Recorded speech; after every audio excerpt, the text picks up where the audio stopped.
আসসালামু আলাইকুম। আমি যেরকম গতকালকে বলেছিলাম লাইভ করব, বাট একটা অ্যাকচুয়ালি ম্যাডাম খালেদা জিয়ার 2010 সালের এই উচ্ছেদ নিয়ে এখন লাইভ করাটা একটা ওয়েস্টেজ। ওয়েস্টেজ কি কারণে?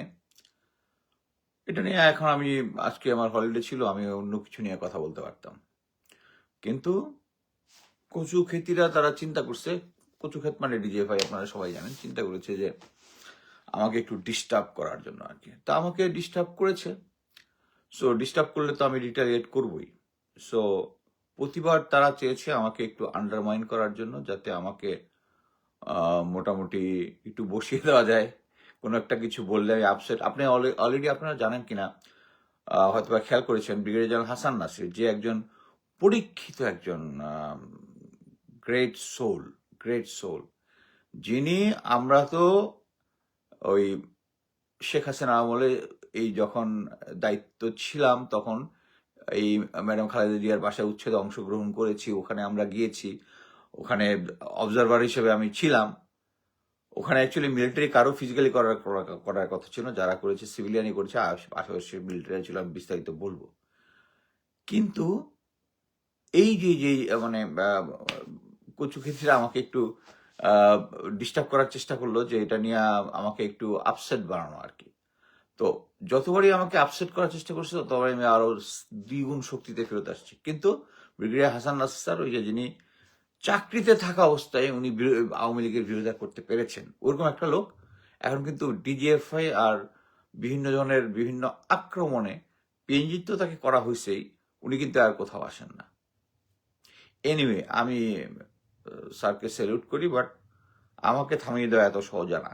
কারণ আমি এটা বিশ্বাস করি, যেটা সত্য সেটা রিকগনাইজ হবেই with the help of Almighty Allah. So সঠিক কাজ করলে আমার ভয় পাওয়ার কোনো কিছু নাই।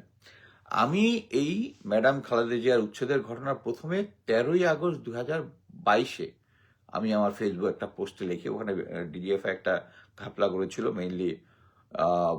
এই উচ্ছেদের 2 দিন পরে সাংবাদিকরা ওখানে ঢুকেছিল, আমি একটা সাংবাদিকের কাভারে সবার সাথে ওখানে ঢুকেছি। ওইটারও ভিডিও আছে, আমি আস্তে আস্তে সব ভিডিওগুলো এখন বের করে নিয়ে আসছি।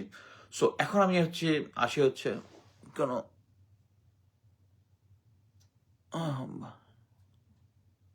বল, আচ্ছা যাও, এখন কোশ্চেন না দেখি, কারণ আমি লাইভ করবো এটা মোটামুটি সবাই জানে, অতএব এখানে মানে কচু খেতিরাও থাকবে ডিস্টার্ব করার জন্য। এনিওয়ে, প্রথম কথা 2010 সালে আমি যখন এই ঘটনাটা হয়, তখন আমি ছিলাম ওসি এএসইউ ঢাকা ক্যান্টনমেন্ট। এই অ্যাপয়েন্টমেন্টটা আগে ছিল মেজরের, এখন এটা লেফটেন্যান্ট কর্নেল। আমি মেজর হিসেবে ওখানে অ্যাকচুয়ালি আমি সাভারে ছিলাম এর কিছুদিন আগে ওসি এসইউ হিসাবে।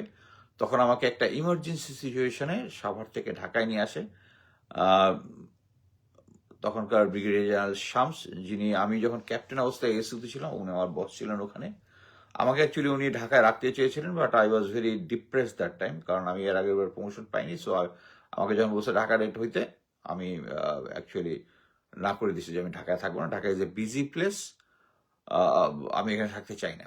বাট শামসার একটা চালাকি করছে সাভারে। আমি সম্ভবত 8-9 মাস থাকার পরে ফোন করে বলে, মুস্তাফিজ, একটা ইমার্জেন্সি একটা সিচুয়েশন হচ্ছে, তোমাকে ঢাকার দায়িত্ব নিতে হবে, hope you don't have any problem, বলে ফোন কেটে দিয়েছে। মানে আমি তখন বুঝতে পারছি স্যার ডেসপারেট। সো আমি এসে দায়িত্ব নিয়েছি, এবং দায়িত্ব নেওয়ার কিছুদিন পরেই ছিল যে আমরা সবাই জানি জলসিরি আবাসনে ওখানে যখন সিভিলিয়ানদের সাথে একটা গন্ডগোল হয়, ওই সময় আমি ওসিএসও আসার 15-20 দিন পরের ঘটনা। বাট আমি এসে থার্ড ডেতে বুঝতে পেরেছি যে ওখানে একটা কিছু কুকিং আপ হচ্ছে। আমি ওখানে চলে গেছি, গিয়ে ওখানে একটা ডিটেইল রিপোর্ট দিয়েছিলাম, হুইচ ওয়াজ ট্রু। এবং ওই ডিটেল রিপোর্টেই অ্যাকচুয়ালি পরবর্তীতে আমি অ্যাকচুয়ালি ওসিএসইউ হিসেবে হাইলাইট হয়েছি। এবং ওখানে এই সেম জিনিস, সবার অনেকের ডাউট আছে আমি ভিডিও কিভাবে করলাম। আমি তখন ওই জলসিরি আবাসনে আমার নিজের ভিডিও ক্যামেরাটা নিয়ে গেছিলাম, এবং ওখানে যাওয়ার পরে ওখানকার যে ঘটনা হয়েছিল সবকিছু, যে সিভিলিয়ান যে সেনাবাহিনীর ক্যাম্প জ্বালিয়ে দিয়েছিল, ওগুলোর ভিডিও টিডিও নিয়ে আসছিলাম। দেয়ার আদার ডিটেলস অলসো, আমি এত ডিটেলসে যাব না। সো আমি এখানে আসার পর আমি মোটামুটি আমার সমস্ত জেনারেলদের চোখে পড়ে যাই ফর এ গুড জব। তারপরে এখানে যখন আমি আসি, তখন আমাদের কাজ হচ্ছে ওসিএসইউ হিসাবে, ওসিএসইউ এর কিন্তু কোনো জনবল নাই, তাদের যেটা আছে সেটা হচ্ছে এফএস, ফিল্ড স্টাফ, যারা ঢাকা ক্যান্টনমেন্টে বিভিন্ন গেটগুলোতে থাকে, এরিয়াতে থাকে, কোথাও কোনো কিছু হলে অবজার্ভ করে রিপোর্ট দেয়। সো এই ঘটনাটা যখন হয় তখন সবাই আপনারা জানেন এটা একটা আদালতের আদেশে হয়েছে। সো আদালতের আদেশে হয়েছে, কিন্তু এটা এনশিওর করবে কি station headquarter through cantonment board. Cantonment board একটা আছে, যে বোর্ডের একজন এক্সিকিউটিভ অফিসার সিইও আছে।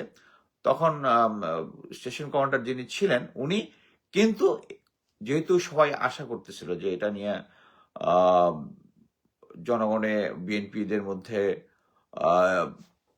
ইয়া হতে পারে, হতাশা আসতে পারে, তারা ক্যান্টনমেন্ট ঘেরাও করতে পারে। সো এই ব্যাপারে আমি জানি যে তখন এর আগের বার আহ, তখন যে জাহাঙ্গীর গেট যেটা ছিল এবং অন্যান্য যে সমস্ত গেটে তখন এডিশনাল ট্রুপস ডিপ্লয় করা হয়েছিল, যাতে বাইরে থেকে দেখা না যায়। এবং মিলিটারি পুলিশ তো সতর্ক অবস্থায় ছিল, আমাদের গোয়েন্দা সংস্থারাও সতর্ক অবস্থায় ছিল। এখানে আরেকটা জিনিস বলি, ঢাকা ক্যান্টনমেন্টে অ্যাকচুয়ালি দুইটা গোয়েন্দা সংস্থা ছিল মিলিটারি, একটা হচ্ছে ফিল্ড ইন্টেলিজেন্স ইউনিট, আর একটা ছিল হচ্ছে আর্মি সিকিউরিটি ইউনিট, আর ডিজিএফআই ছিল। মেইনলি এই অপারেশনটা পরিচালনা করেছিল ডিজিএফআই।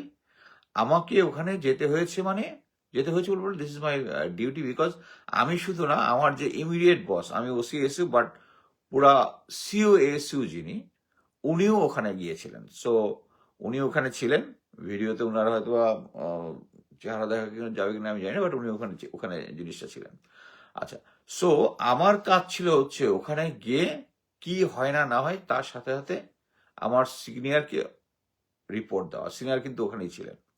আচ্ছা, উনি যেহেতু সিনিয়র যেহেতু ছিল, আমাকে এখানে যেতেই হবে, মানে এখানে কোনো ইয়া নাই। আরেকটা জিনিস হচ্ছে, আপনারা মনে করেন যে আমরা ওখানে কেন প্রতিবাদ করলাম না, একটা জিনিস মনে রাখবেন, সরাসরি যদি আপনাকে কোনো এটাকে বলে আমি সেনাবাহিনীতে কোন আদেশ ভায়োলেট করতে পারি, যেটা হচ্ছে আনলফুল অর্ডার। এখানে আনলফুল অর্ডার, কোর্টের যে ভার্ডিক্টটা এসেছে ওটা আসার পরে, ওটা যদি এসে আমাদেরকে মিলিটারিদেরকে বলে যে কোর্ট অর্ডার এখানে, আর ওর কথা হচ্ছে এটা তো সরাসরি আমার কাজ না, কেউ একজন কাজ করতেছে যেটা আমাকে অবজার্ভ করতে হবে। সো আমি ওই সময় যখন গেলাম, আমি আমার সম্ভবত 4জন ফিল্ড স্টাফ তখন ওখানে ডেপ্লয়েড ছিল, শুধু দেখার জন্য কোথায় কোনো কিছু হচ্ছে, এবং ইমার্জেন্সি কোনো কিছু হইলে আমাকে এটা সেনা সদরে মিলিটারি ইন্টেলিজেন্স ডাইরেক্টরেটে রিপোর্টটা দিতে হবে, বিসাইড মাই সিও। সো যখন অপারেশনটা হলো তখন আমি ভিডিওতে সবকিছু দিয়েছি, ওখানকার আশেপাশে যা আছে প্রথম থেকে শুরু করে লাস্ট পর্যন্ত। এবং এই ভিডিওটা কিন্তু আর্মি হেডকোয়ার্টারের জন্য না, এটা আমি নিজে করেছিলাম, যেহেতু আমার নিজের একটা অনেকে এটা বলবেন যে আর্মি সিকিউরিটি ইউনিটে, কয়েকজন আমি কোশ্চেন দেখছি যে আর্মি সিকিউরিটি ইউনিটে কি সরকারের বিশ্বস্ত লোক ছাড়া পোস্টিং হয়।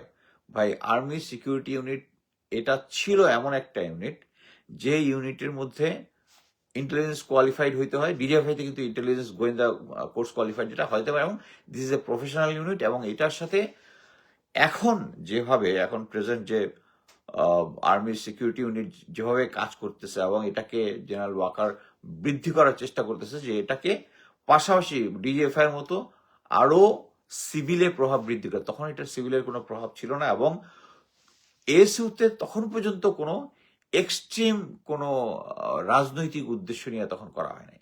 সো আমি ওখানে গেছি হচ্ছে অবজারভার হিসেবে, এবং আমার নিজের পার্সোনাল ভিডিও ক্যামেরা দিয়ে আমি সমস্ত কিছু ভিডিও করেছি। যেহেতু আমি এর আগে সেই যে জলসিটি আবাসনের প্রজেক্টটা করেছিলাম, অতএব আমাকে নিয়ে কোনো ইয়া হয় নাই। এই ভিডিও নিয়ে পরবর্তীতে একটা ক্রাইসিস হয়েছিল, সেটা আমি বলবো। সো এরপরে যখন উচ্ছেদ শুরু হলো, ওখানে আমার ওই যে র্যাবের উপস্থিতি ছিল হচ্ছে কর্নেল জিয়া, যে মেজর জেনারেল জিয়া, যে এখন ওই যে খুনি জিয়া নামে পরিচিত। সে এসেছিল, তার একটা ওয়্যার কাটার ইয়ে আছে, যে একটা হেভি ডিউটি ওয়্যার কাটার। দুইটা সৈনিক এসেছিল, পিছনে একটা বিগ প্যাকের মধ্যে বিশাল হ্যাকসো ব্লেড টাইপ, যেটা দিয়ে গেট টেট কাটে। এবং পরবর্তীতে যখন হয়, আপনারা দেখেছেন আমি প্রথম যে দুইটা ভিডিও দিয়েছি, ওই ভিডিওটার মধ্যে ওই ক্যান্টনমেন্টের যে বোর্ডের যে রিপ্রেজেন্টেটিভ ছিল, আমার এই মুহূর্তে নামটা মনে নাই, সে ঘোষণা দেওয়ার পরে দুইটা ভিডিওর পরে তখন জিয়ার লোকজন গিয়ে গেটগুলো তার ওই যে হ্যাকসো বড় ব্লেডগুলো দিয়ে ওগুলা কেটে দেয়। কেটে দেওয়ার পরে তখন তারা ফার্স্ট লেয়ার, সেকেন্ড লেয়ার, ওখানে ভিতরে আমরা প্রবেশ করি এবং ওখানে আমরা ছিলাম। বাট আমি অ্যাকচুয়ালি এটা নিয়ে কন্টিনিউ করতে পারি। বাট ওখানে কারা কারা ছিল এখন সবচেয়ে আহ, যখন ম্যাডামের যে একদম বেডরুম, যেটা ওই বেডরুমে, ওখানে যখন ভিডিওটা ওখানে যখন ইয়া করে, তখন অ্যাকচুয়ালি উনি দরজা খুলতেছেন না, ওনার যে কনভারসেশন আছে, কনভারসেশন গুলো ইয়া আছে। ওখানে আহ, একজন অফিসার কথা বলেছে। আমি অ্যাকচুয়ালি গত 2 দিনে আমি যে পরিমাণ ফোন কল রিসিভ করেছি এবং রিকোয়েস্ট করেছি নাম না বলার জন্য, আমি অ্যাকচুয়ালি নাম এখানে বলবো না, নাম না বলার কারণ যে ওখানে যে আমার বস ছিল সিও, উনি কথাগুলো বলেছেন যে ওনার সাথে যে কথাবার্তা বলেছেন, একজন পুলিশ অফিসারের কথা বলেছেন, এখানে 2জন ফিমেল অফিসার ছিল, বাংলাদেশ সেনাবাহিনীর 2জন পুলিশের অফিসার ছিল। ওখানে যে সমস্ত কনভারসেশন হচ্ছে, এইগুলোর ডিটেলস যদি কখনো কেউ একটা মামলা করে যে এটা উচ্ছেদটা অবৈধ হয়েছে, বাট একটা জিনিস বুঝতে হবে যে উচ্ছেদটা অবৈধ হইলে প্রথম দায়িত্ব আসে কিন্তু কোর্টের যারা আছে, তারপরে হচ্ছে সেনাবাহিনীর। সো এখানে যখন কোনো মামলা দায়ের হবে, আমি একদম ডিটেলস নাম সহ সবকিছু বলে দেবো। বাট এই মুহূর্তে কারণ যারা অফিসাররা, আমি এর আগে অলরেডি যারা বঙ্গবন্ধু জয় বাংলা বলেছে একটা ভিডিও ফুটেজ আপলোড করেছে, এটা নিয়ে অনেক যে এর মধ্যে নাকি ভালো মানুষ আছে। আমি বলছি, হ্যাঁ ভালো মানুষ অবশ্যই আছে, থাকতে পারে, কিন্তু অ্যাট দ্য এন্ড হচ্ছে ওই পর্যন্ত তারা সবাই গিয়েছে হচ্ছে এই জয় বাংলা জয় বঙ্গবন্ধু বলেছে দেখেই তারা ওই লেভেল পর্যন্ত গিয়েছে। সো এখানে আমি আরেকটা জিনিস আমি বলতে ভুলে গেছি। এই ঘটনা উচ্ছেদের আগে মেইন জিনিসটা ছিল, আমি আপনারা সবাই আমার দেশের প্রতিবেদনটা দেখেছেন। এই আমার দেশের প্রতিবেদনটা হওয়াতেই ওখানে যখন বলেছে আমি ছিলাম মূল উচ্ছেদকারী, দ্যাটস দ্য, মানে আমার দেশ ইয়াটা করেছে যে আর্মি সিকিউরিটি, তারা যদি একটু খোঁজ দিত, তারা অ্যাকচুয়ালি কচুক্ষেতের ভাবে প্রভাবিত হয়ে, তাতে কোনো ডাউট নাই। কারণ আর্মির যে কোনো লোকই বুঝবে যে আর্মি সিকিউরিটি ইউনিটের দায়িত্ব কি। তার তো ফিজিক্যালি কোনো কিছু না, এবং তার জুরিডিকশনের মধ্যে হবে না। জুরিডিকশন হচ্ছে ওটা হচ্ছে স্টেশন হেডকোয়ার্টার, মানে ক্যান্টনমেন্ট বোর্ডের। সো ক্যান্টনমেন্ট বোর্ড যারা এই সমস্ত ক্যান্টনমেন্টের জমি জমাগুলোর দায়িত্বপ্রাপ্ত। সো এট দ্য এন্ড এই জমি জমার দায়িত্ব বলতে একদম উপরে কে আছে? কোয়ার্টার মাস্টার জেনারেল, যারা হচ্ছে বাংলাদেশের ভিতর কনস্ট্রাকশন এবং জমি জমা যত কিছু আছে ওগুলার বস কে ছিল? জেনারেল ইকবাল করিম ভুঁইয়া। এই জেনারেল ইকবাল করিম ভুঁইয়ার নামই নাই ইয়ার রিপোর্টের ভিতরে, কি বলে আমার দেশের রিপোর্টে। আমি মানে খুব অবাক হয়েছি যে মাহমুদুর রহমান ভাই, আমি দিনে আমার ওয়ালে অ্যাটলিস্ট 5 থেকে 10টা ওনাদের ফটো কার্ড শেয়ার করতাম। মাহমুদুর রহমান ভাইয়ের সাথে আমি একটা টক শোতে অংশগ্রহণ করছি, বাট উনার লোকজন, আমি উনাকে বলবো না, এটা দ্যাট ইজ সাম, তার লোকজন এটা করছে যে কচুক্ষেত দ্বারা প্রভাবিত হয়ে যে আমাকে প্রধান উচ্ছেদকারী বানাই দিছে। এবং একটা জিনিস দেখেন যে আমি প্রথম 2022 সালে পোস্ট করে জানিয়েছি, তখন বিএনপি সমর্থকরা, তাদের কোনো সমস্যা নাই, তারপরে আমি কি বলে কনক স্যারের সাথে এটা নিয়ে ডিটেলস আলাপ করেছি, তখনও এত আউটরিজেস নাই। এখন আউটরিজেস কি জন্য? কারণ সামনে একটা নির্বাচন আছে। কচুক্ষেত একদম ডিজিএফ একদম টাইম মতো বিএনপির লোকদেরকে উস্কানিটা দিচ্ছে যে ম্যাডাম খালেদা জিয়ার উচ্ছেদের এই যে কান্না টান্না, ওই কান্না কিন্তু 2010-এর কান্না। এর মধ্যে 2010, তখন আপনারা কোনো কিছু করতে পারলেন না, বালুর ট্রাক সরাইতে পারলেন না। এখন সামনে একটা নির্বাচন রেখে আপনার বুক ফাইটে যেতেছে। এটা তো আমরা বুঝি, না বুঝার কোনো কিছুই নাই। ওইটা করতে পারেন নাই। এখন মেন কথা হচ্ছে, আমি ভালোভাবেই জানি যে বিএনপির ঊর্ধ্বতন কর্তৃপক্ষের এটার ব্যাপারে মনোভাব আমি ভালো মতো জানি। এখানে ম্যাডাম আমাকে একজন ঊর্ধ্বতন সামরিক, না বেসামরিক, যারা ম্যাডাম জিয়ার সাথে ক্লোজ আছেন, ওরা বলে দিয়েছেন যে, ম্যাডাম জি বলে দিছে যে মিলিটারি অফিসারদের যারা এই বিষয়ে ছিল, এরা সবাই হাসিনার দ্বারা প্রভাবিত হয়ে গেছে, তাদের ব্যাপারে কোনো কিছু করা যাবে না। বাট এটা আমি আগে পাবলিকলি কখনো বলি নাই। বাট এই এখন মানে যারা বিএনপির আমি বলবো হচ্ছে যেগুলা সালা চাঁদাবাজির সাথে জড়িত, ওগুলাই এখন ঝাঁপায়া পড়তেছে এখানে, একদম, যে একদম ম্যাডাম খালেদা জিয়ার জন্য তার জান জ্বলে যাইতেছে, বুক ফাইটে যাইতেছে। হোয়ারেজ এতদিন কিন্তু কিছু করেন নাই। এই তারেক রহমান দেশে আসার সময় যে পরিমাণ লোক হয়েছে, ম্যাডামের ফিনালে যে পরিমাণ লোক হয়েছে, এর 1/10 লোক যদি 1/10 1/50 লোক যদি হইতো, তখন কিন্তু আহ, শেখ হাসিনা উচ্ছেদ করার সাহস পাইতো না। যদি ক্যান্টনমেন্টের সামনে লোক জড়া করা যেত, তখন কিন্তু আপনারা আসেন না। আর এখন আমি আহ, আমি দেশের যে সমস্ত অনিয়ম হচ্ছে, অনিয়মের ব্যাপারে কথা বলতেছি, গোয়েন্দা সংস্থা আমাকে থামাইতে না পারে, এখন এই জিনিসগুলো লাগতেছে আর আপনারা এটা দিয়ে তাল দিতেছেন। এনিওয়ে, আমার কিছুই আসা যায় না। আমাকে যতবার আমি ব্রিগেডিয়ার হাসান নাসির স্যার যে গ্রেট সোল, উনি কিন্তু থেমে গেছেন, বাট আমি থামবো না। আমি যতবার আমাকে করা হবে, আমার আল্লাহর প্রতি পূর্ণ আস্থা আছে। আমি শেখ হাসিনা 2022 থেকে আমি কথা বলে আসতেছি। আমি জেনারেল জিয়া, যে আমার কোর্সমেট, তাকে নেগোসিয়েট করে আসতেছি। সে আমার বেতন বন্ধ করে দিয়েছিল তখন একবার, আর এখন বেতন বন্ধ হচ্ছে, এটা তো অফিসিয়ালি বন্ধ না। সে করছিল কি, তখন অটোমেটেড সিস্টেম ছিল না।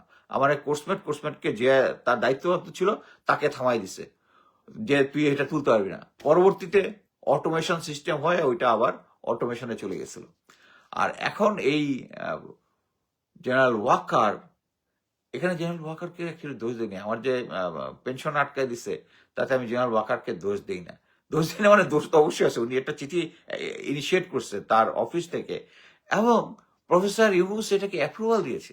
দ্যাটস দ্য স্যাডেস্ট পার্ট, যে এখানে বোঝা যাচ্ছে যে দিন দিন কার ক্ষমতাটা বাড়তেছে। প্রফেসর ইউনুসের ক্ষমতা তা কমতেছে, জেনারেল ওয়াকার ক্ষমতা বাড়তেছে। সামনে যে একটা নির্বাচন আছে, I have all the doubt যে নির্বাচনটা কেমনে হবে।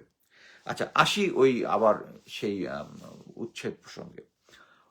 ও আচ্ছা, এর আগে একটা বলি, দৈনিক দিনকালের একটা নিউজ, 2010-এর একটা নিউজ আবার ফটোকার্ড বানায় দিচ্ছে ডিজিএফআই। আরে ভাই, 2010-এ মেজর মুস্তাফিজকে কেউ চিনতো যে তখনকার নিউজ করছে? ওটার মধ্যে আমার ছবি লাগাই দিয়ে এডিটিং করে দিছে, আর আপনারা এটা নিয়ে লাগাইতেছেন। ওই 2010-এ তো সেনাবাহিনী মেজর মুস্তাফিজের কেউ চিনতোই না। তো দিনকাল আমার ইয়েটা পাবে কোথায়? আবার আসি, এখন আমার দেশের রিপোর্টের ভিতরে জেনারেল ইকবাল করিম ভূঁইয়ার নামই নাই। হোয়ারেজ দেখেন, উনি কিন্তু কোয়ার্টার মাস্টার জেনারেল ছিলেন। তখন জেনারেল মুবিন স্যার দেশে ছিলেন না, উনি অ্যাক্টিং সেনাপ্রধান। অ্যাক্টিং সেনাপ্রধান ডাজন্ট মিন দ্যাট উনার সব দোষ বা দোষ নাই, বাট জিনিস হচ্ছে উনি, উনার প্ল্যানে হয়েছে যে এখানে যেহেতু একটা পাবলিক সেন্টিমেন্ট আছে, যে পাবলিক পক্ষে এবং বিপক্ষে হইতে পারে, সো একটা পাবলিক সেন্টিমেন্টকে স্ট্যাবিলাইজ করার জন্য উনি করছে কি, বলছে যে পিলখানা হত্যাকাণ্ডের যে সমস্ত ভিক্টিম আছে, তাদের জন্য বাসা আবাসন বানানো হবে এখানে, এই জায়গাটার মধ্যে। ওই সময়ের আমলে যদি ভিডিও ক্লিপ টিপ যারা খেয়াল করেন, তারা এটা বলবেন। কিন্তু যেই উচ্ছেদটা হয়ে গেল, বিএনপির কোনো আন্দোলন হইল না, কোনো কিছু হইল না, সাথে সাথে উইদিন উইদিন মান্থস ওখানে কনস্ট্রাকশন 3টা সার্ভিস অফিসারদের জন্য শুরু হলো। এবং এটা এই সমস্ত প্ল্যান আপনি জানেন যে 3টা মাল্টি স্টোরি বিল্ডিং উঠছে, এটা কি একদিনে উইদাউট প্ল্যানিং? এটা প্ল্যানিং এর পিছনে কি কোয়ার্টার মাস্টার জেনারেল, অথচ উনার নাম এখানে নাই। হ্যাঁ, উনি এখন জেনারেল জিয়ার এগেনস্টে সাক্ষী দিয়ে আবার লাইমলাইটে আসতেছেন, এবং আমি অবাক হয়ে দেখলাম মাহমুদুর রহমান ভাই তাকে হাইলাইট করার চেষ্টা করতেছে, উনি সাক্ষী দিচ্ছে। আমি জানি না কার ইন্টারেস্ট কি, বাট আমি জেনারেল ইকবাল করিম ভূঁইয়ার সময় অনেকবার বলেছি যে উনি যখন সেনাপ্রধান ছিলেন, উনি ভারতে গিয়ে ভারতের প্রেসক্রিপশনে আমাদের যেখানে একটা কমান্ডো ব্যাটালিয়ন ছিল, যার ফলে মানে সাফিসিয়েন্ট এয়ার পাওয়ার ছিল না, উনি তখন এটাকে 2টা ইনফেন্ট্রি ব্যাটালিয়নকে উনি এই প্যারা ইনফেন্ট্রি বানাইছেন, যেখানে আমাদের অ্যাসেট দিয়ে আমাদেরকে কমান্ডো ব্যাটালিয়ন, আমি তখন সিও ছিলাম, তখন আমি জিনিসটা ক্লিয়ারলি বুঝি যে ইট ইজ ইন্ডিয়ার প্রেসক্রিপশন। সো আসি আবার সে উচ্ছেদের অভিযানে। এখন উচ্ছেদের অভিযানে যারা সেনাবাহিনীতে যারা ছিল, তাদেরকে অ্যাকচুয়ালি আপনারা কোনোভাবেই দোষ দিতে পারেন না, সিনিয়র লেভেলকে দিতে পারেন, সিনিয়র লেভেল। আর জুনিয়র লেভেলে যারা ছিল, ওখানে প্রায় 10 জনের মধ্যে ডিজিএফআই এর অফিসার ছিল। এরা সবাই এখানে স্পেশাল যেটা সবার কোশ্চেন, ওখানে কে মদের বোতল রেখেছে ম্যাডামের ফ্রিজে, কে কি বলে পর্নোগ্রাফিক ম্যাগাজিন রেখেছে, এই দুটাই করেছে হচ্ছে মেজর মুকসুরুল তৎকালীন। পরবর্তীতে সে লেফটেন্যান্ট কর্নেল হইয়া, লেফটেন্যান্ট কর্নেল অবস্থায় ওসিএসইউ, যেটা আমার যে পজিশন, ওখানেও পরবর্তীতে সে ওখানে ছিল। তাকে এই যে এই লোকটাকে নিয়ে আমি অনেকগুলা পর্ব লিখেছি, কয়েকটা পর্বতে লিখেছি সে কিভাবে ডিজিএফআইতে থাকার সময় এনআরকি করেছে সে, এবং এই আদেশটা এসছে হচ্ছে একদম ফার্স্ট হ্যান্ড নিউজ। আমি বলছি না আমার কোর্সমেট জিয়া ওখানে ছিল, জিয়ার সাথে আমার কন্টিনিউয়াস কথা হইতো ওখানে। তো যখন এই মদের বোতল এবং পর্নোগ্রাফি যখন হয়েছে তখন আমি জিয়ার সাথে যখন কথা বলতেছি, এগুলো কি কি করছে রে বলতো, কইস না, এগুলো মামুন খালেদ স্যার মকসুদুল স্যারের দিয়া এনে পাঠাইয়া দিছে। সো এখানে কোনো ডাউট নাই, এই জিনিসটা যেটা করেছে এটা মেজর মকসুদুল, যে এখন বর্তমানে দুবাইতে পলাতক আছে, মাঝখানে নাকি কানাডাতেও আসছিল, ওখানে এসে সে এখন ব্যবসা করতেছে। এই মকসুদুল স্যার 20 লং করছে, যাকে সবাই তার কোর্সমেটরা বলবে যে মেজর হওয়ার যোগ্যতা নাই, তাকে কর্নেল পর্যন্ত বানায় নিয়ে গেছে এই জেনারেল ইকবাল করিম ভুইয়া। সো এই লেভেলের লোককে জেনারেল ইকবাল করিম ভুইয়া সেনাবাহিনীতে করেছে। আর উনি এখন বড় বড় কথা বলে যে মেধাবীরা চাকরি থেকে চলে গেছে আর মেধাহীনরা রয়ে গেছে। This is absurd, bullshit type কথাবার্তা। সো এখানে কথা হচ্ছে আমি জানি না যে পরবর্তীতে আচ্ছা এই দুইটা হচ্ছে কি মকসুদুলকে দিয়ে জিনিসগুলা করাইছে, এবং যে গলার যে ভয়েসটা ম্যাডামের সাথে যে উদ্ধতভাবে কথা বলতেছে উনি, আমি নাম বলবো না, আমি আমার এসুর বস ছিল, যারা যারা কনসার্ন তারা ইজিলি খুঁজে বের করতে পারবে ইনি কি, আমি নাম বলবো না, কারণ হচ্ছে এটার উনি আওয়ামী লীগের, কিন্তু উনি আমার অধিনায়ক ছিলেন, উনি একজন ভালো মানুষ ছিলেন। আমি কেন ভালো মানুষ বলবো, আমি অ্যাকচুয়ালি ওনার 3টা আদেশ অমান্য করেছি। একটা জিনিস বুঝতে পারবেন যে সেনাবাহিনীতে চাকরি করে সিনিয়রের আদেশ অমান্য করেছি। উনি একবার বলেছেন যে কি বলে, একজন অফিসার যার সাথে উনি চাকরি করেছেন উনি একটা একটা জমি জমা রিলেটেড ফ্রডুলেন্ট অ্যাক্টিভিটিস করছে, তো আমাকে বলছে মোস্তাফিজ একটু দেখে তো। আমি অন গ্রাউন্ডে গিয়া যখন দেখলাম যে সে জড়িত, আমি এত ইনভেস্টিগেশনটা এত ডিপ করলাম, স্যার পরে রিপোর্ট দেখে বলছে তুমি তো যে রিপোর্ট দেখছো তো চাকরি চলে যায়। স্যার আমি কোনো মিথ্যা লিখছি কিনা দেখেন। এই একটা। আরেকটা হচ্ছে আরেকজন অফিসার, এটা কোথায়, মগবাজার এই এলাকায় একটা বাজে ইনসিডেন্টে ধরা পড়ছিল আমার সিনিয়র একজন অফিসার, যিনি কিনা আবার একজন আওয়ামী লীগের এমপির ভাতিজা। সো আমাকে এবং মিলিটারি পুলিশ, আমরা দুজনেই ওখানে লোক পাঠিয়েছিলাম। মিলিটারি পুলিশের ছিল তখনকার কর্নেল মশিউর, আমার ক্যাটলজের বড় ভাই। আমাদের দুজনের উপর প্রেশার আসছিল যে এই রিপোর্টটা একটু হালকা করে দিতে। আমরা দুজনেই শপথ দিচ্ছি, দুজনের সাথে কথা বলছি যে আমরা একদম সত্য রিপোর্ট দিব, আমরা সত্য রিপোর্ট দিচ্ছি। এইটা আরেকটা থার্ড কেসটা আমার মনে পড়তেছে না। সো আমি যেটা বলতেছি যে উনার আমার বসের আমি 3টা আদেশ অমান্য করার পরে আমার প্রমোশন ঘটেছে, উনি আমাকে প্রমোশন আটকায় নাই, উনি ইচ্ছা করলেই পারত। উনি এইটুকু রিয়েলাইজ করতে পারছে যে আমি actually I want to B truthful. আচ্ছা এখানে আরেকটা ইনসিডেন্ট আছে, ট্রুথফুল আমি ছিলাম এই জন্য দেয় নাই, কিন্তু ওনার রাগ ছিল। সো একটা এখানে ঘটনা প্রসঙ্গে আবার জেনারেল ওয়াকারের পরিস্থিতি চলে আসে। জেনারেল ওয়াকার তখন হচ্ছে একজন আর্মি এমএস ব্রাঞ্চের ডেপুটি এমএস, ফুল কর্নেল র্যাঙ্কে। আর আমার ক্যাডেট কলেজের এক বড়, ক্যাডেট কলেজ বড় হয় না, আমার ক্যাডেট কলেজের ব্যাচমেট, তার একজন ভাগনা ছিল আর্মিতে ক্যাপ্টেন, মহিলা, মেয়েটার নামটা আমি ভুলে গেছি, ক্যাপ্টেন। এবং সে তখন স্পেশালাইজেশন করছিল আইতে, চোখের স্পেশালাইজেশন করছে। কিন্তু আর্মিতে একটা সিস্টেম আছে যে যারা স্পেশালিস্ট তাদের নাম আবার রেজিস্টার আলাদা, সম্ভবত রেজিস্টার করতে হয়, যে স্পেশালিস্ট হিসেবে তাকে ঘোষণা করতে হয়, একটা কোরো আদেশ করতে হয়। বাট ওই ক্যাপ্টেনের ইয়াটা করতেছিল না। তো যখন করতেছিল না আমি দেখলাম এটা একটা মাইনর জিনিস, তো আমি গিয়া ওয়াকার স্যারের সাথে দেখা করলাম তার অফিসে, গিয়া বললাম স্যার এরকম একটা জিনিস হচ্ছে, এই স্যার একটু দেখেন। তো স্যার খুব ভালোবাসার মতো আমার কথাটা সবকিছু শুনলেন। শোনার পরে আমি জাস্ট বের হয়ে ওখানে আমার লেফটেন্যান্ট তারেক আছে আমার কোর্সমেট, ওখানে গিয়ে তার অফিসে বসছি। 10 মিনিটও হয়নি আমার বস ফোন করছে, এই তুমি কি করতো, কোথায়, এমএস ব্রাঞ্চে, তুমি কেন ওখানে গেছো? আমি বললাম স্যার এই তোমাকে আমি বলছি এই জিনিসটা করতে, তুমি মানে আমাকে মোটামুটি ওখানে স্যার সাইজ করে ফেললো। আমি বুঝতে পারছি যে ওয়াকার স্যার ফোন করছে, এবং সবচেয়ে পরবর্তীতে যেটা মানে ডিটেলস আমি জানি না করলাম যে এমসি আর্মি মেডিকেল কোর, তাদের যে যারা ওখানে ছিল এবং তারা জেনারেল ওয়াকার এটা জানতো যে যারা মেডিকেল কলেজে ছাত্রলীগ করতো করতো এবং তাদের একটা গ্রুপ ছিল, তারা চাচ্ছিল একজন অফিসার, তাকে কেন দেয় নাই, একজন অফিসার কয়েকদিন পরে স্পেশালাইজ করবে যে ওই মেয়েটার সিনিয়র। সো একটু 2 মাস পরে হইলেই তাকে আর দেওয়া যাবে না। সো আমাকে তো আমার সিওর বুলশিট খেয়ে আমি বের হয়ে আসছি। আইসা ওই মেয়েটাকে আমি ফোন দিছি, দেখো সরি, তোমার এটা লেজিট ছিল, আমি বলছি, বাট আমি চেষ্টা করে পারি নাই। সো আমি তার একটা বুদ্ধি শিখে দিলাম, তুমি এক কাজ করো, তুমি ওই ইয়াকে এমএস যে আছে তার কাছে একটা ডিও লেখো, ডেমি অফিসিয়াল লেটার লেখো যে আমার এই হইছে, এটা হচ্ছে লাস্ট রিজোর্ট, এটা হইলে হইলে হবে না। বাট ও ডিও লিখেছে, সাথে সাথে এটা ঠিক হয়ে গেছে। দেন জেনারেল ওয়াকার বুঝতে পারছে যে মানে উনি একটু ধরা খাইছে। তার পরবর্তীতে আমাকে 2বার বিভিন্ন জায়গায় দেখা হইলে আমার বুলশিট খাওয়াইছে এটাও জানে উনি আমাকে এইসব খালি পিঠ চাপড়ে, হ্যাঁ কেমন আছে, ভালো আছে, এই সেই। সো এটা ছিল ওনার অ্যাকচুয়ালি ভালো মানুষের মুখোশ। অন গ্রাউন্ডে এমএস ব্রাঞ্চে থাকতে উনি ওই ছাত্রলীগ যারা করতো ওগুলোর ডাটা মেনটেন করতো। এনিওয়ে, এখন আবার আসে হচ্ছে প্রেজেন্ট সিচুয়েশনে। ওখানে খারাপ ব্যবহার যারা করেছে বা কথাবার্তা বলেছে এদের নাম এখানে আছে, আমি নাম ডিটেলস বলবো না, কি জন্য, যদি এটা নিয়ে কখনো ইনভেস্টিগেশন হয়, এটা নিয়ে যদি কখনো মামলা হয়, আমি তো বলেই দিচ্ছি আমি রাজসাক্ষী হব। কিন্তু আমি আপনাকে গ্যারান্টি দিয়ে বলতে পারি কেউ মামলা করবে না, কারণ এখানে এত বড় বড় হাই স্টেকের লোকজন আছে এবং যারা আপনাদের দলের সাথে ভালো লিয়াজও মেনটেন করে। সো এইটা নিয়ে যদি মামলা হয় তখন আমি এখানে আসব।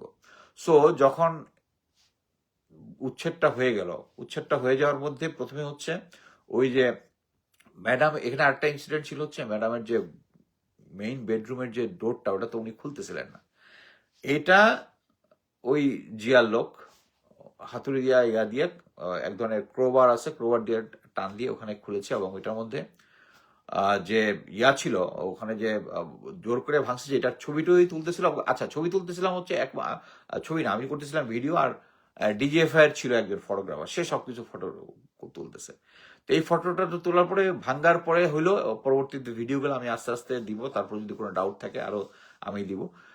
এই ভিডিওগুলো যখন উচ্ছেদটা হয়ে গেল, ম্যাডাম চলে গেল, উনি যাওয়ার যে লাস্ট সিনগুলা একটু স্যাড ছিল, উনি চতুর্দিকে তাকাচ্ছিলেন, এত দিন এই বাসাটায় ছিলেন। পরবর্তীতে যেটা হলো, জিনিসটাকে ক্লিন আপ করা হলো, তারা চলে গেল, এর 2 দিন পরে জায়গাটাকে রেডি করে এবং ওই যে দরজা যেটা ভেঙেছিল ওইগুলাকে নতুন ভাবে লাগানোর পরে সাংবাদিকদের ডাকা হলো, সমস্ত সাংবাদিকদেরকে। এখানে আমার যদুর মনে পড়ে, আমি শ্যামল দত্তের কথা মনে আছে, আর ভিডিওটা দেখলে আমার বাকি সবগুলো আস্তে আস্তে মনে হয়। আমি এতগুলো ভিডিও আমি দেখিনি, আস্তে আস্তে দেওয়া শুরু করবো, তারপর ডাউট থাকলে আমি দিব। সো ওখানে যখন আসে তখন আমি সাংবাদিকদের হিসাবে ওখানে ঢোকার পরে ম্যাডামের বাথরুমে যে একটা ফ্রিজ ছিল, ওখানে যে মদ পাওয়া গেছে, ওটা ডোরটা খুলেছিল হচ্ছে আমার সামনে শ্যামল দত্ত। তো শ্যামল দত্ত ফোনটা ওইটা দেখে বলল, রাতের বেলা একটু তো খাইতেই পারেন উনি। আমরা শিওর। এইটা দেওয়ার পরে আমি বেরিয়ে আসি, তখন জিয়ারে জিজ্ঞেস করলাম যে এটা এখানে কে রাখছে রে, ওই দিন তো ছিল না। তখন বললো এটা মামুন খালেদের আদেশে মকসুরুল গিয়ে এই কাজটা করছে। সো বেসিক্যালি এইগুলাই হচ্ছে কাহিনী। এই জিনিসটার পরে যখন এই সাংবাদিকদের সামনে ঢুকলো, আমিও তো সাংবাদিক হিসেবে ঢুকলাম, সাংবাদিকরা যখন চলে যায় তাদের প্রত্যেককে একটা করে সিডি দিয়ে দিছে, ডিজিএফআই যে অফিসার ছিল ওখানে। তো ওই হিসাবে আমিও একটা সিডি পেলাম। তো সিডি পাওয়ার পরে আমরা তো চলে আসছি, আমি আমার কাজে চলে আসছি। এরপর দিন সমস্ত সংবাদপত্রের মধ্যে দেখি ওই ম্যাডাম খালেদা জিয়ার ভাঙ্গা ছবি, যে তার ডোরটা যে ভাঙা হয়েছে এটার এভিডেন্স আর কি ছবি। তখন তো ভুলটা হচ্ছে ডিজিএফআই, তারা যে সাংবাদিকদের দেওয়ার জন্য ওখানে ওই ছবিটাও ওখান থেকে সরায় নাই। সো তা আমাকে ওই কনসার্ন অফিসার ফোন দেওয়া বলছে, আমার জুনিয়রসে, স্যার ওই যে আপনি ওই দিন গেছিলেন একটা ভিডিও পাইছে, সিডি দিয়েছিলাম না স্যার? হ্যাঁ হ্যাঁ স্যার, এখন আরেকটা ভিডিও সহ একটা নতুন করছি, ওইটা বদলাই দিব। আমি বদলাই দিব করার সাথে সাথেই আমি বুঝছি কিছু একটা ঘাপলা আছে, আমি সাথে সাথে ল্যাপটপ খুলে ভিতরে সিডি ঢুকাই বা ওইটা কপি করে ফেলছি। কপি করার শেষ সাথে সাথে আমার ডোরের মধ্যে কে স্যার ডিজে ভাইতে অমুক, তো আমি ওইটা দিয়ে দিলাম। দিয়ে দেওয়ার পরে পরের দিন অফিসে আমার বসে বললাম যে স্যার, তখন হচ্ছে যে কে এই জিনিসগুলা দিল, এই সেই ওই ভাঙ্গা ডোরের তো কারোই পাওয়ার কথা না। পরে দেখা গেল আমি সিডি নিয়ে ওই পুরানা সিডির যে ইয়াগুলা নিয়ে আমার বসকে দিলাম যে স্যার এটা ডিজিএফআই করছে ঘাপলাটা। সো এইটাই ছিল বেসিক্যালি স্টোরি।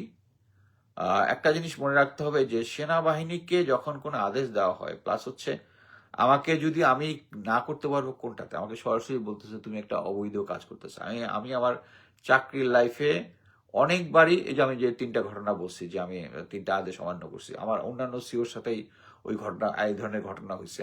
আমাকে যখন যেটা অনৈতিক কাজ করতে বলছে, আমি স্টেট নিয়ম শো করে বলছি এই। সো আমি যেহেতু করে দিচ্ছি, তখন আমাকে যেটা আমি ফেস করছি সেটা হচ্ছে আমাকে এসিআর এ মোটামুটি আমাকে এর আগের 2টা ছিল অ্যাভাব এভারেজ, আমাকে নিয়ে একদম এভারেজ মানে একদম 2 গ্রেড ডাউন করে দিছিল ওই সিও আমার। আমি কাউকে এম্বারেস করতে চাই না, করে দিছিল।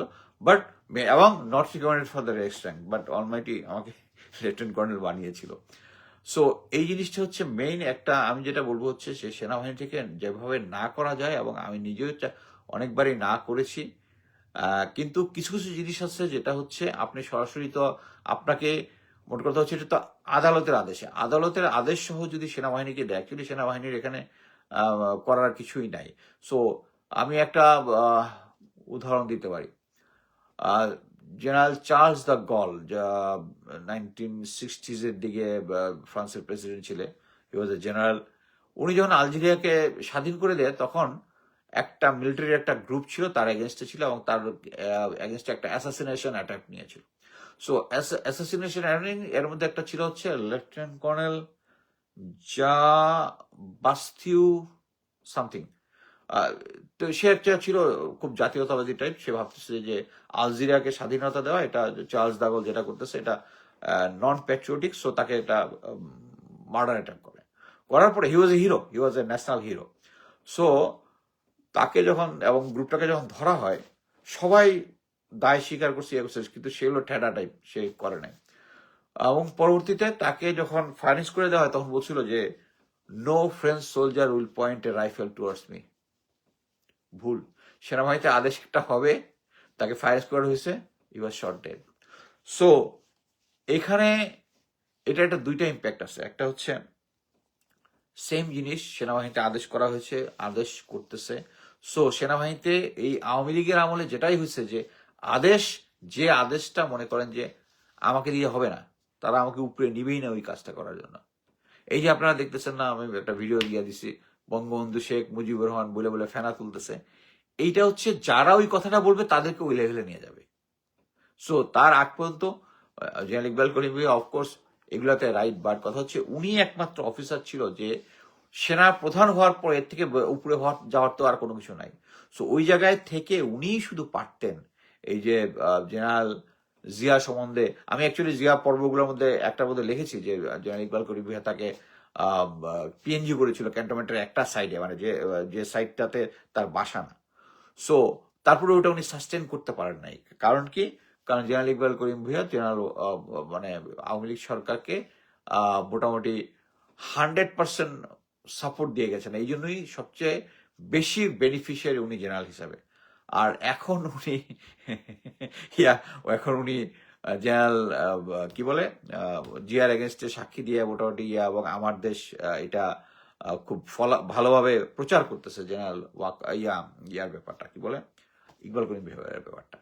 আমি একটা জিনিস বলি, এই জিনিসটা যখন হয়েছে, এবং এটা আমি 2000 বললাম না, 2022-এ প্রথম একটা স্ট্যাটাস দিয়ে বলি, এত কিছুর পরেও আমার দেশের যে রিপোর্টটা দিয়েছে ওইটার জন্য আমি আমার দেশকে একটা রিজয়েন্ডার পাঠিয়েছি। প্রথম যেদিন হয়েছে সাথে সাথে আমি একটা রিজয়েন্ডার পাঠিয়েছি, পরবর্তীতে একটা ফর্মাল একটা বাংলা এবং ইংরেজিতে তাদেরকে রিজয়েন্ডার পাঠিয়েছি। আমি মাহমুদুর রহমান ভাইকে পার্সোনাল ফোনে পাঠিয়েছি, হোয়াটসঅ্যাপে পাঠিয়েছি, ওটা উনি সিনও করছে।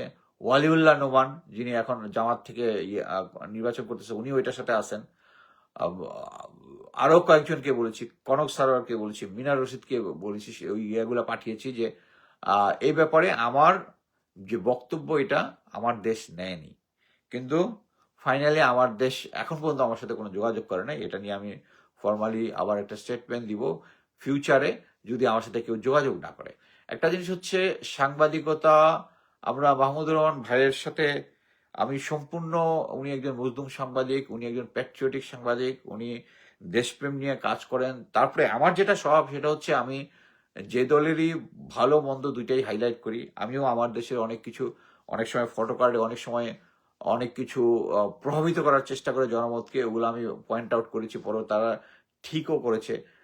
বাট এই ক্ষেত্রে ওটার একটা রিপোর্ট আমি কনক সরোয়ার ভাইয়ের সাথে আরো কয়েকজনের সাথে কথা বলে যেটা নিশ্চিত হয়েছি সেটা হচ্ছে মাহমুদুর রহমান ভাই সরাসরি এটার সাথে জড়িত না, কিন্তু তার নিচের লেভেলের যারা আছে তাদের কয়েকজন প্রভাবিত হয়ে এই কাজটা করেছে, এবং তারা সাংবাদিক হিসাবে আমি মেনে নিতাম। আমি অ্যাকচুয়ালি এখন আমার দেশের সাংবাদিক, আমার দেশের কোনো ফটো কার্ড বা নিউজ আমি আর শেয়ার করা বন্ধ করে দিয়েছি। এটা আমার প্রতিবাদ কি জন্য? কারণ উনি একজন মজলুম সাংবাদিক, উনি সত্য তুলে ধরেন, কিন্তু আমার ব্যাপারে উনি মিথ্যা তুলে ধরেছেন। এই দায়টা মাহমুদুর রহমান ভাইকে নিতে হবে, যে উনি একটা নিউজ করেছেন, ওকে, উনি ওই ওদের সাক্ষী বিশ্বাস করেন, কিন্তু আমার সাক্ষীটা উনি দিতে হবে। উনি তো আমার সাক্ষীটা নেন নাই, এটা ওনার নেওয়া উচিত ছিল। বাট আমি এটার একটা ভালো দিক দেখি। ভালো দিকটা হচ্ছে, আগে আমাকে লোকজন মনে হয় আরো কম চিনতো, এখন মোটামুটি কোনটা বট আর কোনটা সহি লোক এটা বুঝার আমার বয়স এবং অভিজ্ঞতা দুইটাই হয়েছে। সো আমি দেখতেছি যে আমার ফ্রেন্ড ফলোয়ার আরো বাড়ছে। এখন আমি জেনারেল ওয়াকারকে যদি একটা গালি দেই, আগে যদি এটা মানে 1 লাখ লোক শুনতো, এখন এটা 2 লাখের কাছাকাছি লোকজন শুনবে। বাট মোট কথা হচ্ছে, I am not going to stop. এই জিনিসগুলা তারা যত কাদায় নামাইতে চাবে, আমিও তাদেরকে কাদায় নামাবো। সো এই জিনিসগুলোর জন্য এই যে আমি এই এই যে ভিডিওগুলো যেটার কথা বলতেছিলাম, যে আমার বস কথা বলছে ম্যাডাম খালেদা জিয়ার সাথে উদ্ধত হবে, এই ভিডিও আমি আমার ইউটিউব চ্যানেলে 2023-এ দিয়ে রাখছি। ইউটিউব চ্যানেলে, ওখান থেকে বিভিন্ন চ্যানেল, আমার সাথে অনেক সাংবাদিক ফোনে কথা বলে আমার কাছ থেকে নিচ্ছে ওই জিনিসগুলা। এখন হঠাৎ করে এই টাইমের মধ্যে আসছে, এটা হচ্ছে আমার গলা। এত বছর আমার গলা ছিল না। আর আমি গোয়েন্দা চাকরি করি, এরকম যে আমি নিজেই। আর একটা জিনিস হচ্ছে, আরেকটা জিনিস বলি, আপনার কাজ করতে নিজেরাই চেক করতে পারেন। আমি যে ফার্স্ট ভিডিওটা দিছি, ওখানে যে ফার্স্ট ভিডিওটা দেওয়া হয়েছে, যে প্রথম নক করা, যে ম্যাডাম খালেদিয়ার বাসায়, ওখানের মাঝখানে আমার গলা আছে, যে আমি তো ক্যামেরার পিছনে আছে, আমার গলা আছে। সো আমার গলা আর ওই গলা মিলাই নিয়েন। কারণ ওইটা দুইটা গলার মধ্যে ডিস্টিং ডিফারেন্ট আছে। আমার গলা, আমি তখন বলতেছি আর কি, আমি সমস্ত রিপোর্ট দিচ্ছি, মাত্র শুরু হলো, যখন নক করছে তখন আমি ওই যে বলছি, আমি ওখানে অবজারভার হিসেবে আছে, সিনিয়রকে রিপোর্ট দিচ্ছি। আপনি ফার্স্ট ভিডিওটা আবার দেখেন, ওখানে আমি রিপোর্ট দিচ্ছি। সো ওখানে আমার গলাটা পাওয়া যায়। আর আপনি তো, আমি যেহেতু কথা বলি, সো আমার কথা এখন জনগণ শুনে। সো ওই দুটোর মধ্যে আপনি নিজে ফরেন্সিকের দরকার নেই, অডিও ফরেন্সিকের দরকার নেই, দিলে আপনি বুঝতে পারেন যে ওটা আমার গলাটা। বাট মোট কথা হচ্ছে, এটা আমি বলি কি, যে আজকে যে ভিডিওটা করলাম, এটা একটা ওয়েস্টেজ অফ টাইম। আমি ভালো মতো জানি বিএনপি বা কেউ এটা নিয়ে কোনো রিড করবে না। আর যদি রিড করতে হয়, এত বড় বড় রাঘব বল এটার মধ্যে জড়িত, ওরা এমনি ম্যানেজ করে ফেলবে, আমার কিচ্ছু করতে হবে না। এর সাথে আবার আরেকটা ঘটনা বলি। আমরা জিয়াউল হাসানের সাথে আমরা লেফটেন্যান্ট অবস্থায় যখন কমান্ডো কোর্স করি, তখন জিয়া একটা মাঝখানে একটা সিলেটে একটা গন্ডগোল করছিল আর কি। তো জিয়া যেহেতু ওখানে একটা মারামারি জড়াই ছিল, আমিও এটা যেহেতু ওর সাথে ছিলাম, এর পরের দিন পেপারে আমার মোটরসাইকেলের নাম্বার সহ চলে আসছিল। তো তখন আমি চিন্তা করতেছিলাম আর কি, তো জিয়ার যে এত পাওয়ার আছে আমি জানি না। পরবর্তী দেখি যে তার সিনিয়র যারা, তাকে মোটামুটি সেভ করে হয়েছে, কোনো ন্যাশনাল পত্রিকায় আসে নাই।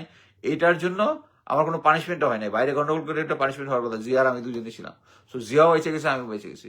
সো এই এই জিনিসটাতে এত বড় বড় রাঘব বল আছে, এটা নিয়ে কেউ মামলা করবে না আমি শিওর। আর যদি মামলা করে, আমি রাজ সাক্ষী দেবো উইথ মাই অল ভিডিওস।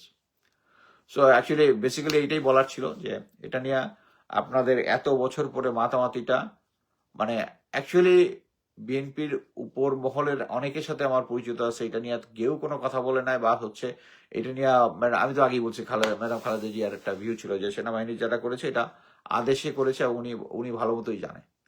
আচ্ছা, ওই যেটা বলতেছিলাম, যে যা বাস্তিয়া যে ওই যে ফ্রেঞ্চ লেফটেন্যান্ট কর্নেল যে ছিল, আহ, সে ওই যে যেটা বলেছিল যে কি বলে, আহ, আমাকে কোনো লেফটেন্যান্ট কর্নেল কি আমাকে কোনো ফ্রেঞ্চ সোলজার আমার দিকে রাইফেল তাক করবে না, কিন্তু করেছে। এই জিনিসটার একটা সেকেন্ড ইম্প্যাক্টটা হচ্ছে, আমি এটা আগেও বলেছি, প্রফেসর ইউনুস যদি এখন জেনারেল ওয়াকারকে ফায়ার করে একটা চিঠি ইস্যু করে ওটা ওনার প্রেসিডেন্টের কাছে পাঠাবে পথে এটা মিডিয়াতে দিবে, পুরা দেশের জনগণ এক হয়ে যাবে, উনি স্টেপ ডাউন করতে বাধ্য হবে, নেক্সট যাকে অ্যাপয়েন্টমেন্ট দিবে সে আইসা সব চোখ বন্ধ করে হয়ে যাবে। কিন্তু প্রফেসর ইউনূস হচ্ছে এত ভীতু, এত ভীতু, উনি যে আমার রিটায়ারমেন্ট বেনিফিটটা বন্ধ করার চিঠিটা যে অ্যাপ্রুভাল দিয়েছে, উনি নিজেও জানে না যে উনি কি কাজটা করছে। এটা একটা, মোট কথা হচ্ছে, আমি যদি লেফটেন্যান্ট কর্নেল হিসাবে কোনো রিটায়ার্ড হই, গিয়া কোনো ক্রাইম করি, আমার জন্য আলাদা চার্জশিট হবে, আলাদা ইয়া হবে। আমার রিটায়ারমেন্ট বেনিফিট হবে না, কারণ এই retirement benefit for not for only me, for my family, আমার বউ পোলাপানের জন্য আছে। অ্যান্ড বউ পোলা ছেলেরা 21 বছর উপরে হয়ে গেছে, শুধু বউ হচ্ছে তার বেনিফিশিয়ারি আছে। সো তাদেরকে, আমার জন্য আমার ওয়াইফকে আপনি ডিপ্রাইভ করতে পারেন না। তারপরেও যদি কোনো কিছু করতে হয়, একটা ইনকোয়ারি বোর্ড হওয়ার কথা, কোনো ইনকোয়ারি বোর্ড হয়নি। আমারকে শোকজ করার কথা, আমার স্টেটমেন্ট নেওয়ার কথা, যেরকম মাহমুদ ভাইয়ের নেওয়ার কথা ছিল, উনি নেয় নাই। সো ওইটাও উনি, প্রফেসর ইউনূস নেয় নাই। এখন এটা যদি আদালতে আমি যাই, আমি যাবো না, আমি পরিস্থিতির জন্য অপেক্ষা করবো, এখন এই মুহূর্তে করতেছি না, কিন্তু করি। আমি যদি প্রফেসর ইউনূসের এগেন্সে সরাসরি মামলা করি, উনি কিন্তু এটাতে, মানে আইনি এখানের ব্যাপারে কোনো অনেক কিছু আছে, এটা আইনের মধ্যে একটা হেয়ার লাইন ডিফারেন্স থাকে, বাট এটা হচ্ছে স্পেসিফিক। আমি রিটায়ার করার পরে আমার রিটায়ারমেন্ট বেনিফিট তারা ইয়া করার অধিকার রাখে না, কারণ এটার সাথে শুধু আমি না, আমার ফ্যামিলি এটার সাথে বেনিফিশিয়ারি। সো আলহামদুলিল্লাহ যে আমার এই টাকাটা আনতে হচ্ছে না এখানে, আমি রেখে দিয়েছিলাম যে আমার ফিউচার, আমার ছেলেদের বিয়ে শাদী যখন তখন নিয়ে নিয়ে আসবো। বাট জেনারেল ওয়াকার যে এত নামাজ কালাম পড়ে, আমি এটাও আছি যে উনি আমার প্রতি যে অন্যায় করছে, হয়তো আমিও ওনাকে গালিগালাজ করছি, হ্যাঁ, ইয়া হবে, এই অন্যায়ের জন্য ওইটার ওনার অ্যান্সার দিতে হবে। আই ডোন্ট নো, কারণ আওয়ামী লীগ নর্মাল মুসলমান আর আওয়ামী লীগ মুসলমানদের মধ্যে পার্থক্য আছে। জেনারেল ওয়াকারকে সবাই আমরা পাঁচ ওয়াক্ত নামাজি ব্লা ব্লা ব্লা ব্লা বলছি, কিন্তু উনি এখন ইয়াকে বাস দিয়ে যাচ্ছে। সো অ্যাকচুয়ালি আমার বেসিক্যালি এখানে শেষ। পরবর্তীতে ভিডিওগুলো যখন আস্তে আস্তে আসবে, আমার এত টাইম নেই, আমি সপ্তাহে 6 দিন কাজ করি, কাজ করে এসে এত অ্যানালাইসিস করার সুযোগ নেই। আমি ভিডিওগুলো যখন বের করবো, এর মধ্যে যদি কোনো কিছু হয়, কোনো কোয়েশ্চেন থাকে, তখন দেবো। বাট আমি শুধু এইটুকুই বলবো যে আপনারা এটা নিয়ে অস্থির হয়েন না। বিএনপি আপনাকে দিয়ে নাচাইতেছে, নাইছেন না। যেটা হওয়ার সেটা হবে, কিন্তু এটা নিয়ে যেটা হচ্ছে জাস্ট প্রপাগান্ডা, আমাকে থামাই দেওয়ার জন্য, বাট আমাকে থামাই দেওয়া যাবে না। এনিওয়ে, এখন যদি কোনো কোয়েশ্চেন থাকে আমি দেখি। ফুপু ফেরদৌস কি 24 ডিবেট জিওসি হচ্ছেন, এরকম একটা রিমার্ক শোনা যাচ্ছে, but I am not sure. আর কোনো কোয়েশ্চেন? আপনি অনেক আগে থেকে এদেশ বিরোধী মাফিয়াদের বিরুদ্ধে লিখে আছেন, আলহামদুলিল্লাহ। আমার দেশ এরকম ধান্দাবাজি করলো, রিজয়েন্ডার কেন পাবলিশ করলো না? আমি কিন্তু রিজয়েন্ডার দিয়েছি, তাদেরকে পাঠাইছি। আমি পরবর্তীতে এটা নিয়ে রিজয়েন্ডারটা আমি ফেসবুকে পাবলিশ করব, যদি এর মধ্যে লেটস গিভ টাইম টু আমার দেশ। পৃথিবীর মধ্যে একমাত্র ভোদাই স্পাই এজেন্সির নাম রজার এজেন্টকে বাংলাদেশের কাজের হচ্ছেন, কারণ তারা এটা এমন লেভেলে নিয়ে গেছে, মনে করেন যে পাশের দেশকে কন্ট্রোল করতে করতে করতে করতে কন্ট্রোলের যে লেভেলটা নিয়ে গেছে। আচ্ছা, আমি বলেই ফেলি যে ওই যে আমি বলতেছিলাম যে ইন্ডিয়ান অ্যাডভাইসে আমাদের 2টা ইনফেন্ট্রি ইউনিটকে উনি কি বলে প্যারা ইনফেন্ট্রি করেছে। এটার জন্য আমি যখন এই প্রসেসটা আসে, প্রথম থেকে এটার বিরোধিতা করে আসছি, কিন্তু কেউ এই বিরোধিতার কথাবার্তা করে নাই, যে আমাদের এয়ার অ্যাসেট নাই, আমরা যেটা করতেছি এটা। বাট ইন্ডিয়া আমাদেরকে কেন করাইছে এটা? 2টা ইনফেন্ট্রি, তারা মনে করে তারা ওই সময় ইন্ডিয়াতে 16টা ইনফেন্ট্রি ব্যাটালিয়নকে প্যারা ইনফেন্ট্রি করতেছিল, আর আমরা তাদের অ্যালায়েন্স হিসাবে আমরা আমাদের 2টা ইনফেন্ট্রি ব্যাটালিয়ন করতেছি। এটা কেন করছে? জেনারেল কি বলে ইকবাল করিম ভুইয়া আমাকে যখন এমএস ব্রাঞ্চ থেকে ফোন করেছি, বলেছিল যে এটার অর্গানাইজেশন কি হবে, আমি তখন বলার পরে ব্রেক করছি। আমি কেন স্যার? 2টা প্যারা ইনফেন্ট্রি কেন হবে? তখন আমি এটা বিশাল চিঠি লিখেছিলাম।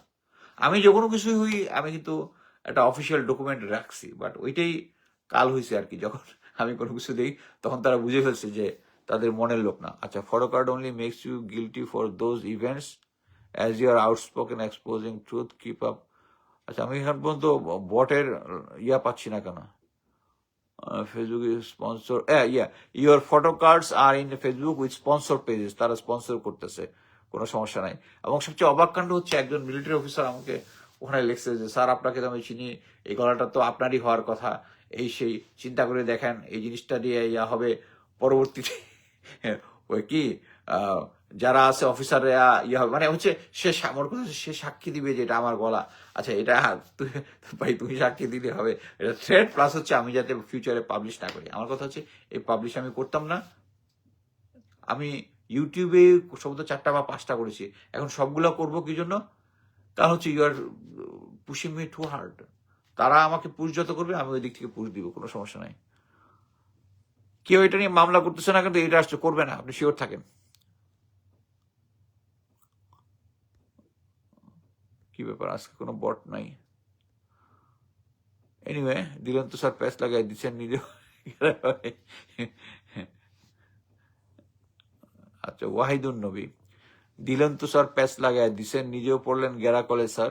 You made a grave mistake. আপনি সেই যে অন্যায় করে অন্যায় যে হ্যাঁ, যাই হোক, বের হোক না হোক এমনিতেই হবে। তবে নামগুলো বলবেন না কেন বলে দেন। রাজ সাক্ষী হন, এখন কি আদালত নাকি? এটা কি আদালত নাকি? ফেসবুকে কোনো আদালত নাই, যখন ইয়া হবে তখন নাম বলে দিব সবকিছু। ওয়াহিদুন নবী, আপনার উচিত নিজে থেকে এটা নিয়ে মামলা করা, বিএনপি থেকে ভারতীয় সব এজেন্টদের করা। আমাকে এখন করতে দিবে নাকি? এখন দেশে গেলে তো ওয়াকারের লোকজনটা আমার জেল ঢুকাই দিবে, যদিও আমার নামে কোনো মামলা নাই। ওকে, আপাতত এখানে শেষ করতেছি। কিছুক্ষণ পরে আমি আবার একটা লাইভ করব প্রেজেন্ট পলিটিক্যাল সিচুয়েশন নিয়ে। আলহামদুলিল্লাহ, ধন্যবাদ সবাই।